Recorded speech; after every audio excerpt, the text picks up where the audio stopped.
Assalamualaikum warahmatullahi wabarakatuh. Alhamdulillahirabbil alamin. Hamdan syakirin, hamdan na'imin, hamdan ya'afi wa yukafi mazidah. Alhamdulillah, panjatkan puji dan syukur kehadiran ilahi Rabbi Allah Subhanahu wa taala. Pada kesempatan hari ini kita sama-sama masih dikaruniai sehat, afiat dan kesempatan sehingga kita bisa berkumpul belajar dengan jarak jauh di SMK Rahayu Mulyo. Alhamdulillah, pada kesempatan hari ini juga kita dapat melaksanakan bahan ajar yang akan kita sampaikan kepada anak-anakku sekalian. Mudah-mudahan nanti bahan ajar ini dapat menjadi pegangan dan pendidikan bagi kita sekalian untuk bisa melaksanakan kehidupan kita baik untuk di dunianya maupun di akhiratnya. Baiklah anak-anak sekalian, pada kesempatan siang hari ini atau pada hari ini kita akan memberikan bahan ajar untuk kelas 12 SMK Rahayu Mulyo pada semester yang pertama, yakni bab yang kedua, iman kepada qada dan qadar. Iman kepada qada dan qadar, KD-nya atau kompetensi dasarnya, pencapaian yang akan kita capai. Yang pertama adalah 2.6, yakni menunjukkan sikap optimisme, berikhtiar dan bertawakal sebagai cermin dari kesabaran beriman kepada qada dan qadar kepada Allah Subhanahu wa taala. Kemudian KD yang kedua adalah 3.4, memahami iman qada dan qadar. Kemudian 4.3, perilaku yang mencerminkan kesadaran beriman kepada qada dan qadar Allah Subhanahu wa taala. Baiklah, apa itu iman kepada qada dan qadar? Tentunya kita akan membedakan antara qada dan qadar secara terpisah. Makna iman kepada qada dan qadar, ada takdir Allah Subhanahu wa taala, disebut juga dengan sunatullah. Takdir itu ada yang baik, ada takdir yang buruk. Manusia tinggal memilih jalan hidup yang mana yang akan diusahakan. Jika yang dipilih itu jalan kebaikan, yang didapat adalah takdir baik. Begitu pula sebaiknya. Hidup itu penuh dengan pilihan. Banyak pertanyaan yang menjadi muhasabah buat kita sekalian. Kenapa saya jadi begini? Kenapa saya seperti ini? Kenapa keburukan selalu ada pada saya? Dan kenapa keburukan selalu saya lakukan?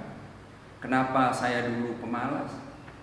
Dan kenapa dulu saya sering tidak salat? Dan banyak renungan lainnya. Melalui renungan tersebut makin jelas bahwa hasil hidup itu tergantung dari pilihan yang diambil, dan itu yang diambil, dan itu ada pada kita. Namun ingat, jangan sekali-kali mengabaikan peran Allah Subhanahu wa taala. Yang dimaksud adalah semua yang terjadi pada diri kita, baik kaya miskin, baik itu tampan, baik itu rupawan, baik itu pangkat, derajat dan sebagainya, bukan karena itu adalah kita yang mendapatkan, tapi peran Allah Subhanahu wa taala yang menunjukkan bahwa Allah mempunyai qadar kepada kita sekalian. Harus dipahami bahwa adanya pihak takdir itu merupakan bagian dari ujian hidup. Saat sehat atau susah, saat kaya maupun miskin, saat pintar maupun bodoh, semua adalah ujian. Sering kita salah memahami tentang kondisi hidup, kehidupan. Misalnya, seringkali kita menasihati seseorang yang terkena musibah, sementara saat jaya hal itu jarang kita lakukan. Padahal sehat, gembira, kaya merupakan ujian hidup. Melalui pemahaman ini, takdir Allah Subhanahu wa taala berjalan menurut hukum sunatullah. Pengertian beriman kepada qada dan qadar. Qada menurut bahasa berarti menentukan atau memutuskan. Sedangkan menurut istilah artinya segala ketentuan Allah Subhanahu wa taala sejak zaman azali. Kalau kita sederhanakan, qada artinya ketentuan Allah Subhanahu wa taala yang sudah ada sejak zaman azali, adalah sudah ada sejak sebelum kita lahir, sejak kita masih di dalam kandungan ibu orang tua kita. Situ kita sudah ditentukan oleh Allah Subhanahu wa taala tentang umur kita, jodoh kita, rezeki kita, dan ketentuan-ketentuan. Itu yang dimaksud dengan sejak zaman azali. Adapun pengertian qadar, qadar menurut bahasa adalah memberi kadar atau aturan atau ketentuan. Sedangkan menurut istilah berarti ketetapan Allah Subhanahu wa taala terhadap seluruh makhluknya tentang segala sesuatunya. Firman Allah Subhanahu wa taala yang menerangkan qada dan qadar tertera di dalam Al-Qur'an surat Al-Furqan surat ke-25 ayat kedua yang berbunyi wa khalaqa kulli syai'in faqadarahu taqdiran. Dan Allah lah Subhanahu wa taala, Allah lah, dialah yang menciptakan segala sesuatu lalu menetapkan ukuran-ukurannya dengan sangat akurat dan tepat. Kemudian di dalam Quran surat At-Talaq surat yang ke-65 ayat ketiga mengatakan qad ja'alallahu likulli syai'in qadra. Sesungguhnya Allah telah mengadakan ketentuan bagi segala sesuatu. Berdasarkan firman Allah Subhanahu wa taala tersebut, segala sesuatu yang terjadi di alam semesta termasuk pada diri manusia sendiri, baik buruk, susah dan senang, segala gerak-gerik hidup kita semuanya tidak terlepas dari takdir Allah Subhanahu wa taala. Hubungan antara takdir, ikhtiar, dan doa. Takdir, semua ketentuan Allah yang terjadi di muka bumi ini adalah takdir yang diturunkan Allah Subhanahu wa taala. Dalam Al-Qur'an tertuang dalam surat Al-Fussilat ayat 11 dan surat Al-Kahfi ayat 29. Nanti anak-anakku sekalian, dua surat ini silakan dicari di rumah, diartikan dan dituliskannya. Perlu diingat bahwa setiap pilihan memiliki akibat baik maupun buruknya. Setiap pilihan pasti diminta pertanggungjawaban. Surat Al-Qiyamah ayat 36. Apakah manusia mengira dia akan membiarkan begitu saja tanpa pertanggungjawaban?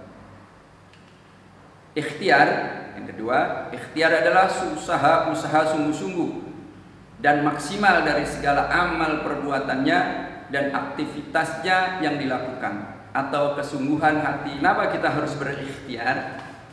Keberhasilan hidup itu tergantung sejalan atau tidak sejalan dengan sunatullah. Kenapa setiap manusia tidak pernah mengetahui peristiwa masa depan dan hari esok?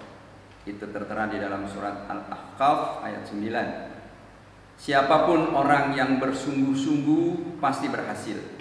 Kita juga harus memahami bahwa Allah tidak pernah menyia-nyiakan seamal yang sudah diikhtiarkan secara sungguh-sungguh walaupun gagal. Itu dalam At-Taubah ayat 105. Kemudian doa. Melalui doa atau usaha batin yang selalu dihubungkan dengan Allah, ikhtiar dalam mencapai cita-cita dan harapan. Dalam Al-Quran terdapat di dalam surat Al-Baqarah ayat 186, aku kabulkan permohonan orang-orang yang berdosa apabila ia berdoa kepadaku. Ud'uani astajib lakum. faghfirli. Insya Allah hidupnya dipenuhi dengan keberhasilan yang berkah dan bercukupan yang berkah. Kemudian tawakal. Tawakal menurut makna yaitu menyerahkan segala urusan dan hasil ikhtiarnya kepada Allah Subhanahu wa taala. Dalam Al-Qur'an surat Al-Imran ayat 159, kemudian apabila engkau telah membulatkan tekad hatimu, maka bertawakallah kepada Allah. Sesungguhnya Allah menyintai orang-orang yang bertakwa. Innallaha yuhibbul al-mutawakkilin. Tanda-tanda penghayatan beriman kepada qada dan qadar dalam kehidupan sehari-hari. Memberikan keyakinan bahwa setiap kejadian ini atas sunnatullah. Artinya segala sesuatu yang terjadi atas diri kita dan di alam ini adalah karena Allah Subhanahu wa taala, tidak lain. Menambah keyakinan manusia untuk senantiasa berikhtiar atau berusaha lebih giat lagi. Meningkatkan manusia supaya berdoa lebih fokus pada sasaran yang diharapkan dengan izin Allah Subhanahu wa taala.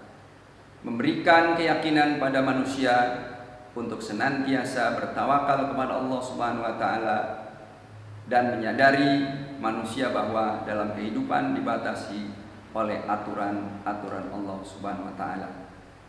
Kemudian perilaku yang mencerminkan qada dan qadar, adanya sikap yakin terhadap sunnatullah. Artinya sikap yakin akan adanya kejadian-kejadian yang kejadian tersebut adalah jauh dari akal pikiran kita atau tidak dapat kita samakan dengan akal pikiran kita. Itulah yang harus kita yakinkan, bahwa terhadap sunatullah kita yakin akan adanya. Kemudian senantiasa berusaha dengan sungguh-sungguh, baik itu usaha lahir maupun batin.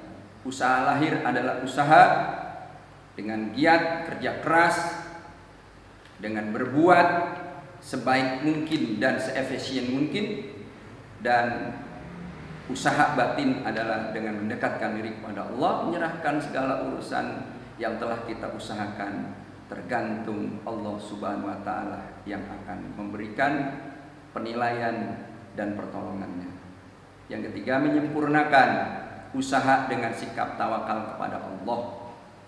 Yang terakhir adalah jauh dari sikap sombong dan putus asa. Itulah orang-orang perilaku yang mempunyai keimanan kepada qada dan qadar. Mereka selalu jauh daripada sifat takabur, sifat riya, sifat ujub, sum'ah, sifat sombong, dan dia tidak putus asa. Wala tai'asu min rahillah, tidak berputus asa atas rahmat yang Allah telah karuniakan kepada kita sekalian. Kemudian hikmah kita beriman kepada qada dan qadar. Yang pertama, bertakwa kepada Allah.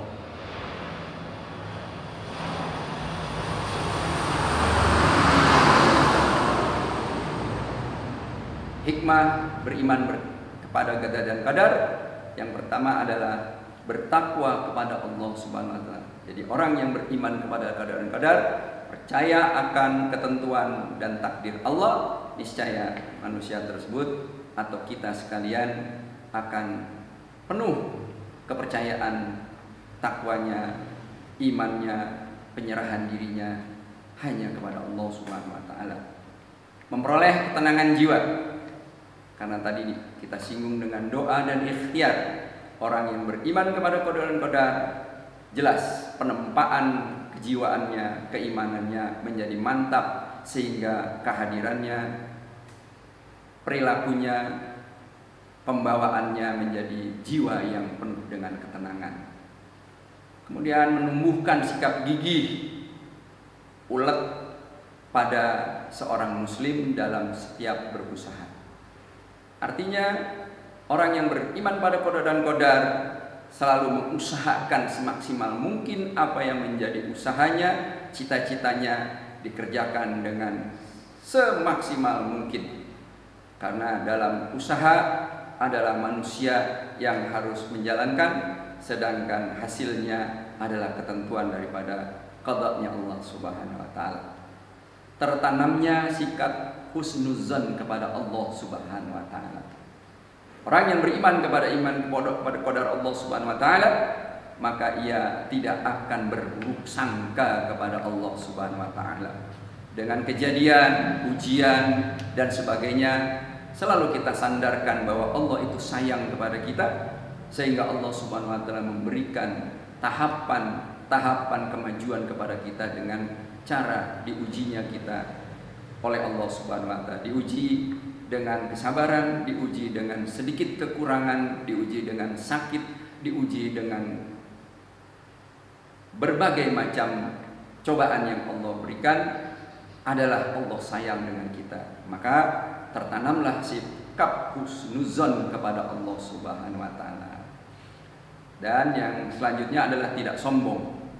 Manusia yang imannya kepada qada dan qadar tentu jauh sekali daripada sifat takabur dan sombong.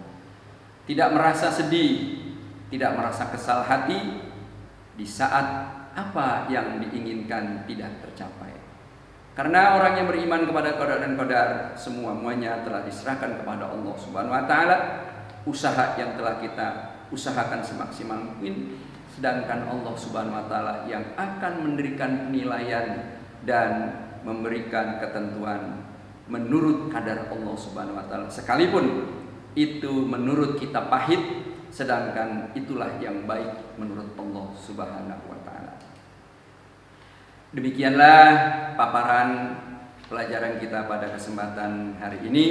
Mudah-mudahan anak-anakku sekalian bisa mengambil hikmahnya pada kesempatan kita belajar hari ini di musim pandemik yang ada pada kita sekalian. Ini pula menjadi qada dan qadarnya Allah Subhanahu wa taala, bukan karena sesuatu sebab manusia, ini karena sebab Allah Subhanahu wa taala ingin menguji kita sekalian di dalam ujian akan berhasil atau tidak berhasil kepada kita sekalian. Demikian sajalah, hadanallahu wa iyyakum ajmain. Assalamualaikum warahmatullahi wabarakatuh.